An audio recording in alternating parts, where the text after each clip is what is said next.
Welcome to My Love of Life Energy. I'm Anna Scott, your host. I love beautiful, rich conversations that reveal the truth, beauty, and uniqueness of each person I meet, and I'm honored to share them with you.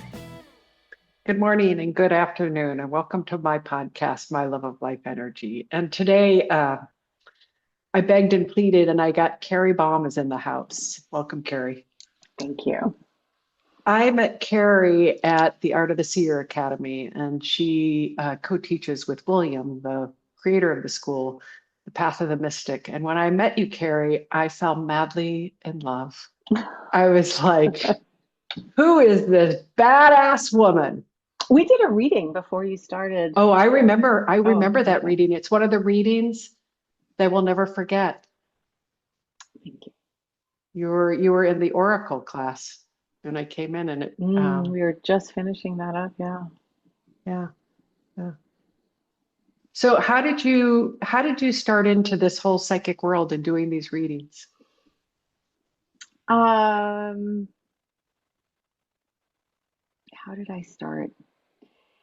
I sort of I it took a few long winding road all the way. It's a little bit circuitous, but everything has led me here, or led me back here, I should say. Um, and I think it started when I wanted to figure out how to communicate with my son who has special needs and is nonverbal. And it's not so much that I just wanted to hear him better.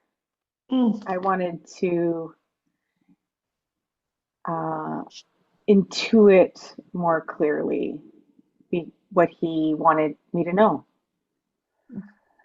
So, and I wanted to be able to tap into his energy more clearly. And so have done all kinds of modalities, sound healing and Reiki, and um, but this really brought me back to sort of, I think, what I'd forgotten about myself and what I had shut down about myself, being like the working in a psychic way, working with psychic meditation, which is really the very beginning. That's how I started. I just started learning how to do psychic meditation. And it had such a profound effect on primarily the my sense of self, like what's my energy, what's not my energy, and just that tool, being able to understand, oh, this isn't mine. That information was really powerful. um, and so in my search to sort of be a good listener for my son who doesn't have conventional communication skills, uh, it really helped me be a good listener to myself. So that's my short version. Say more about two things. One is you're able to see what's your energy and what's not. Mm-hmm. Like, I understand that, but if somebody's listening to this, they're going to be, Mm-hmm. what do you mean? So, Yeah, fair. Uh,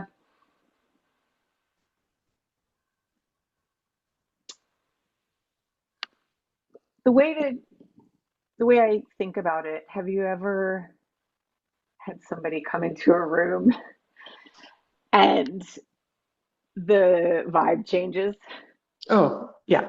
Yeah, everybody's had that experience. And I like this example in particular because being psychic is not unique. Everybody is psychic. Everybody has this ability. It's whether or not they tap into it, they turn it on, they practice it, they pay attention to their abilities. Mm. So I say that I'm using the most ordinary example because I think it resonates the most. Like you walk into a room and all of a sudden the vibe changes. Somebody's like, oh my God, this is what just happened to me. And all of a sudden, like either everybody's in an uproar or everybody's like, oh, all right, sure, let's talk about you. Or, whatever it is. And all of a sudden you're like, then you leave and you're like, I feel drained. And what happened there? you were going about your day and this person comes in and they bring all of their energy with them, everything they're experiencing and feeling and vibrationally exuding, and they just lay it out on everybody around them. And we know that we've taken that on, or we don't know we've taken that on, and then we walk through the rest of our day feeling like, man, what just happened to me? Like everything was going fine until this got derailed. And that's one of those moments where you're like, wait, this is not mine. I don't need to take this on. And even better, after, sometimes we can do it in hindsight, but the more adept you become at recognizing what's not yours, the better you get at setting boundaries. And so all of a sudden, in the moment, you are now present and you're like, oh, I don't need to take this on. I can listen with a little more distance. I can listen with a little more separation. And that is neutrality. Neutrality is exactly what it sounds like. So a lot of my work is about people and their own relationship with the self. And I see that. Yeah. And one of the questions that you love to ask that I so love about you, one of the many things, I'll give you my laundry list of what I love about Carrie Baum. Oh, wow. I'm going to come Yeah. here every week. But one of the things, the questions, because you always love a good question, and I you say, well, do. what do you get to have by doing that? Hmm. And so by doing that, what do you get to have? I love that you asked that question Well, because you asked me, and I love that question, and all you the always love time. all the time. Yeah, like why? Well, that's the thing. Like why do I want to know what's my energy and what's not my energy? Um, because I get to have my truth. I get to have peace. Oh, you have to come to this family event. I do not want to come to that family event. Okay, well, you never come to them. Oh, that's guilt. Guilt is not my energy. Guilt is somebody telling me what I should be feeling, which is obligated to attend something that, for any reason, whether they like that reason or not, I don't want to attend. I don't want to give my time and attention to that event. Guilt is one that has been growing up in, a Jewish home. Guilt is, part of our culture. It's like a national badge of honor or something, like a cultural badge of honor. And really being able to let go of that kind of guilt and obligation has been one of the most powerful things I could do. Like, it's not right for me. Oh, I'm not wow. going to engage in that. And how liberating is that to recognize that this is guilt, it's not mine. This is what you think I should be doing, and that's not my truth. Oh, And God, Carrie. I get to like stand in my truth when I can recognize that it's not mine.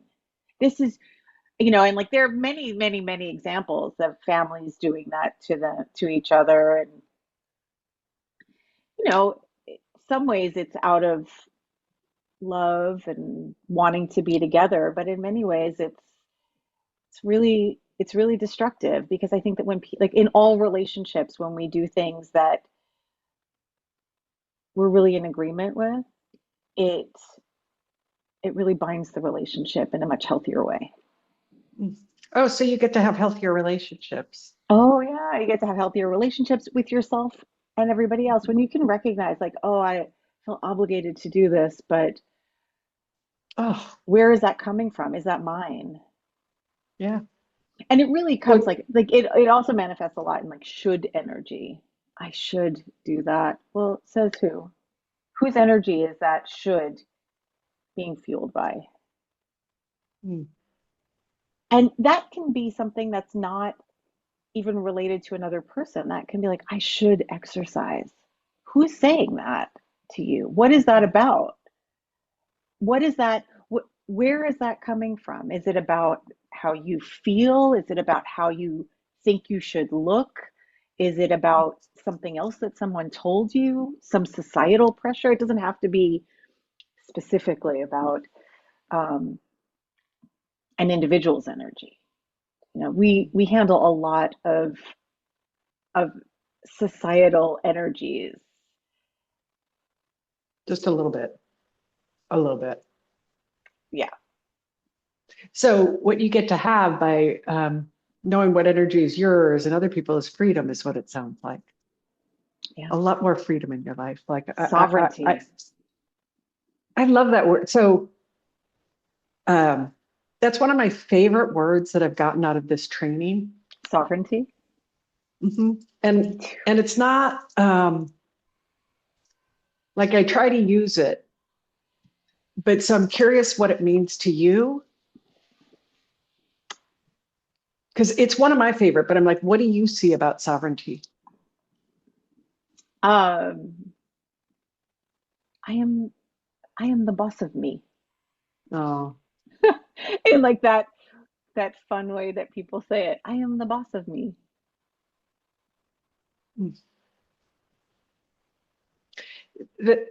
my heart is uh, like a yippee. Well, I don't want to overcomplicate it because I don't think it is that complicated. Like when you're like, I get to be the boss of me. I'm going to make a T-shirt out of that.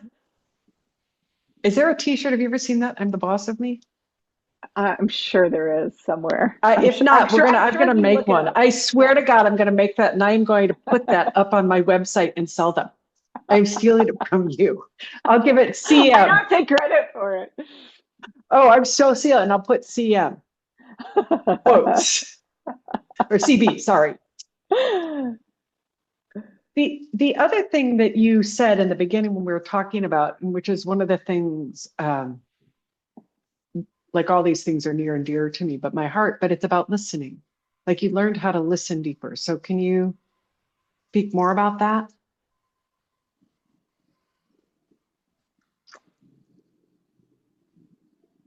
I, I, it's something I strive for. I think you're an excellent listener, and I'm always impressed when we talk about the way you listen and the way you process things and then want to go deeper. And that's a sign of a great listener. I feel like I wish I was a better listener all the time. I could, afterwards, I'm like, I should have asked more questions. I have more questions. Mm. Um,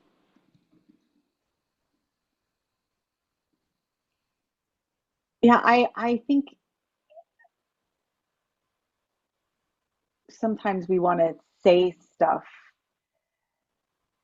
and we don't always digest what we've heard because we already have something ready to contribute. my my husband, Wow. he will say to me, "Hello, like what's like are we on like a long distance line?" And I'm like, "Well, I was just thinking about what you said. If I don't have something to say yet, I'm thinking right now." And Mm. I'll tell you, one of the things I struggle with is I have a lot of questions, and I feel like they're too many. Like I would be a terrible reporter because I Why? I don't have the gumption to ask a lot of questions. Like I feel very aware of my boundaries, and so I feel like I don't want to always in cross other people's boundaries, and so I don't always ask all the questions that are in my mind. Oh my God. What's so funny is one of the things that I love about you and why I love working with you is because you ask the best questions. Well, thanks for saying that. I wish I And asked more. I'm going to encourage you to, because your questions, there's a woman I study with, Sarah McCrum, and she talks about beautiful questions. And your questions are beautiful questions because you're so curious. And it's like a box opening up a box, like something just keeps opening up when I talk with you Yeah, that's just because of your curiosity. Until I think that's what happens. I'm like, I have another question. I have another question. We often get off. Uh, we often get off the phone, and I need to talk to her. I have to write down these questions. I've got to get them to her next time. It's such an honor. I'm actually jealous. Like there's like you say you want to listen. I actually want to be better at questions. Me too. Really? Yeah. Yeah. I don't ask enough. I don't know what enough would be, but Yeah. I've got more. I've always got more. I, I think one of the things you like, and this is something that I'm just going to speculate on, but I think one of the things you like is that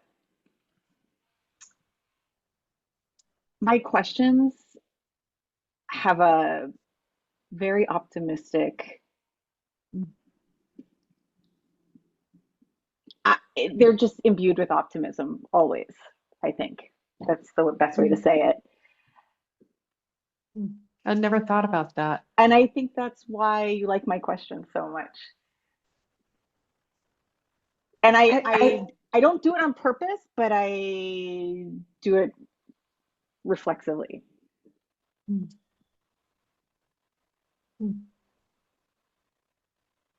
I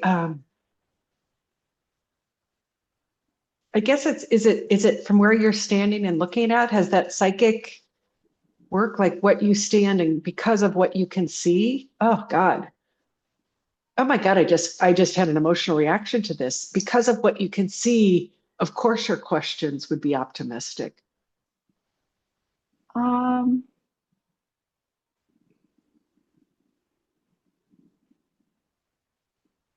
no, I don't think that's it.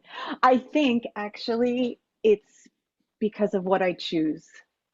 Because sometimes I see hard stuff. And so it's a perspective that I think I choose. Huh. That's And what what made I'm you choose hearing. that perspective? Hard stuff is hard stuff.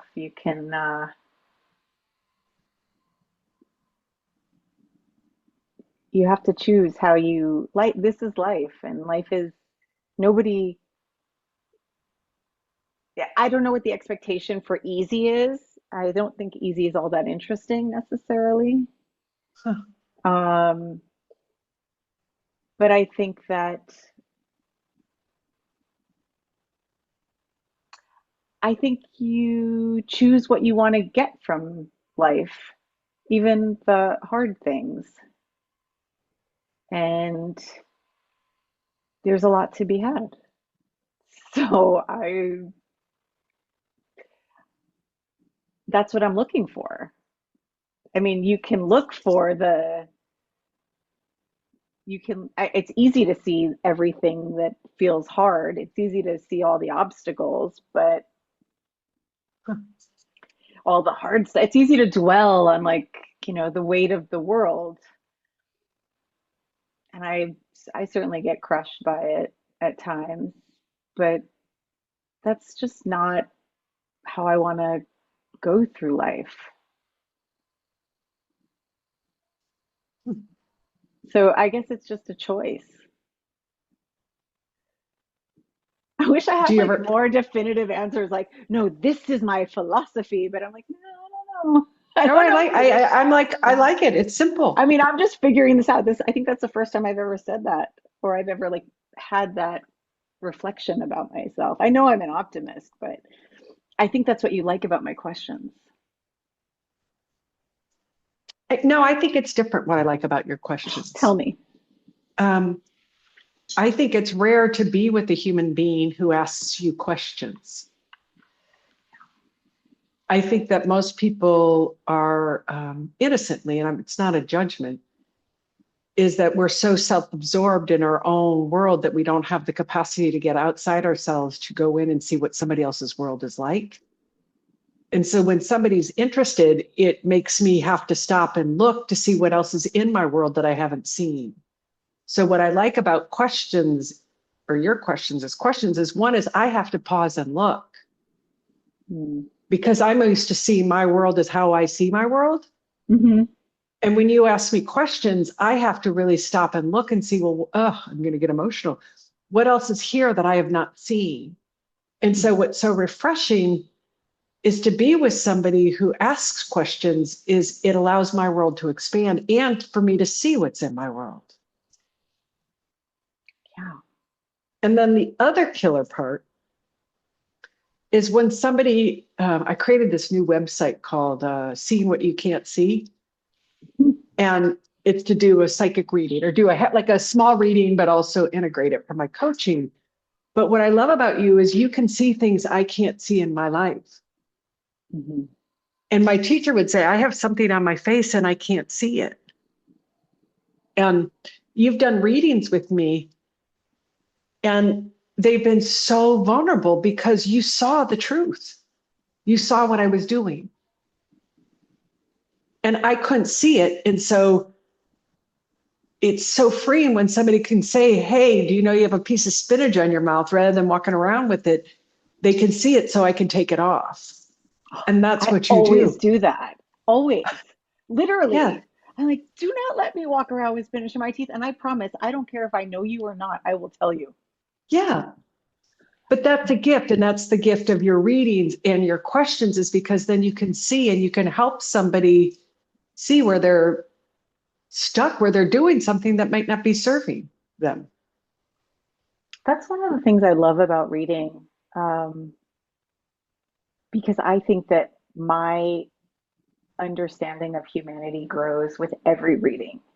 I've learned so much in reading with you, and you think that this has been a revelation, and I go home and I'm like, where am I doing that? Mm. Where am I doing that in my life? Where am I getting stuck there? It, I get, I say this to you every time. I get so much out of those readings because when I get to see it in your space, it's because there's something in my space that has a match there. And if you can, there's no there's no pedestal to be reading from because I'm always seeing my own struggles or my own stuckness in everybody else's. So what a great thing that we can shine that light together. We get to do this together. What a fantastic thing. So I don't feel like, oh, here, let me fix your life. Let me show you. Let me give you your answers. As you come to your answers, I'm coming to my own answers about my life. That's why I ask you questions like, well, what do you see there? What about this? What about this? It's They're not my conclusions to come to about your truth. But I'm happy to be uh, an interested guide in your path. Like, yeah, I'll walk with you. I've done this before, but you see what you see. Tell me what you see. I think that that's one of the many, another gift that I've gotten from you and our work together is that you, like the embodied power or the authority, Hmm. is that is trusting what I see, and you let me look first. You just don't do the reading. Yeah. And you really help me develop my capacity to see when things are really challenging. Like when there's like I remember times when I'm like, Carrie, like it feels too big, and you'll come help me. But you're like, no, we're going to get your capacity to see. And it's changed how I work with people because now I'm like, well, what do you see? I'll share Hmm. a little bit, but like, let's develop what you see and you trust it. Hmm. I think that's way more meaningful for a person to find their own answers. I don't want to give anybody their answers. And even in reading, so let me say this. You and I are talking about doing readings, and we both work in this modality. You have all your Yeah. tools. You could do a reading for another person easily. But when my clients come to me, it's a little bit different because they don't know they have those tools at their disposal. Oh, And so that is a little bit different. that's really helpful to me. You just really, that's so useful. Yeah. But again, I still think that you can help people find their own answers, no matter what their abilities are or their practices are. It doesn't matter. I think you can still help people find their own answers. I know that to be true. And what I hear actually, when I work with people, Carrie, is I hear them say their own answers. Exactly. Like somebody will call me and they'll say, "What do you want?" And I'll ask them a question. I go, "Well, there's your answer. Yeah, exactly. Now I'll give you the permission slip for you to do it." Right. And isn't that interesting? What's interesting? Well, like that you recognize that. I mean, it's that people are, do I have permission to trust my own intuition? Well, I think that's the whole, this whole thing that I've done is the relationship with myself. My whole thing is I want people to trust themselves Hmm. because of the seniority or authority. They have what's true for them, but we're so Hmm. pruned out of not listening.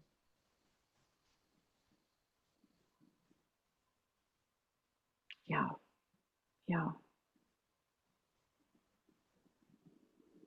yeah. Let's talk about that a little bit. Like I've had clients come to me and they're like, "This is what I've got, this thing, and I've got this decision, and I just need somebody to tell me what to do." And I'm like, "I'm not your psychic. Yeah. Yeah, I'm definitely not your psychic. I'm not the person to do that with you." It's not interesting to me to make decisions for people. What's really interesting to me is if somebody says, "I need to look at the energy of my options." I'm like, "Oh yeah, let's dig into that." Absolutely. But some people, so this is the thing that I see, it's a different level of awareness. Well, sometimes I can even suggest that. Like, Yeah. how about this? Let's look at the energy of your options. Yeah, because it's like they don't even know that there are choices. Right, right. What do they see? But what I love is that like we're both, I can hear we both wanting people to have their own empowerment, their Oh, own sovereignty. yes, yes, yes.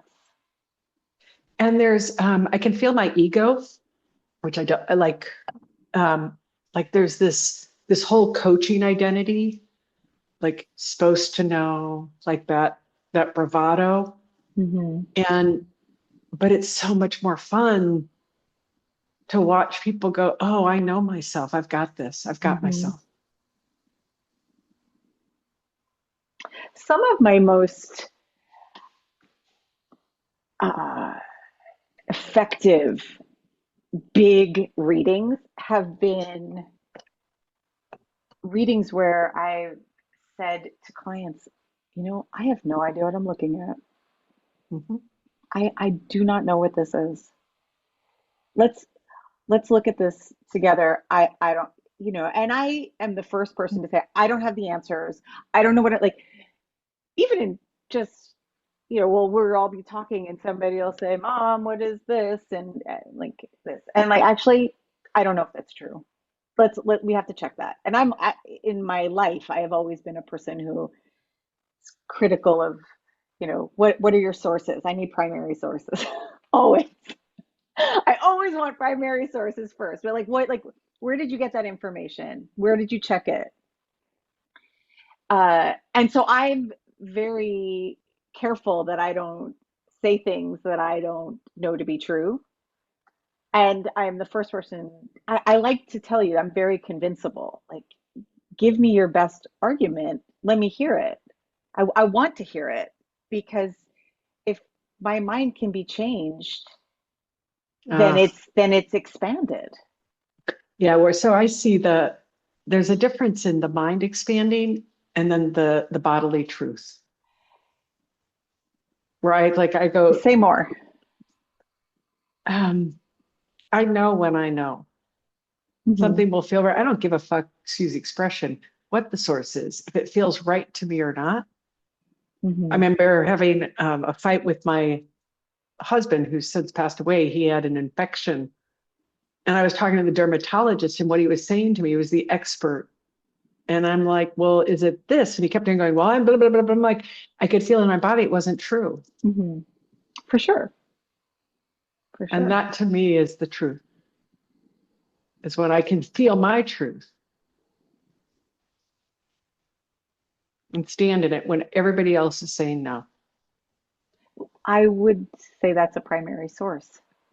There you go. We agree. Right. Yeah. Like I There don't you think that go. we're like I think we're in complete agreement. Oh my God, I Um, love that. I think Okay, you have to like you've got to like recognize that as a primary source. yes, that's the whole point. Oh, I love you. All right, we have come to the end of our time. Okay. And I want to thank you. And if anybody's looking for a great psychic reading, they can go to Carrie Baum or they can Thank look for you. me. And it's Go just to an honor. Anna. No, go to Carrie. We got 2 for 1. We have choices. Yeah. And because that's just the beauty is everybody sees things uniquely. And this Hmm. is the thing about life. Everybody resonates with somebody different. Oh, What's for sure. right for me or somebody who's going to resonate for me is not going to resonate with you and vice versa. And that's what the beauty is. We have our people and there's more than enough people to get who want support. Absolutely. Absolutely. And I'm that's the so beauty of grateful it. for that. Thank you so much for having me. Oh, I loved it. All right. Me Thank you, too. everybody.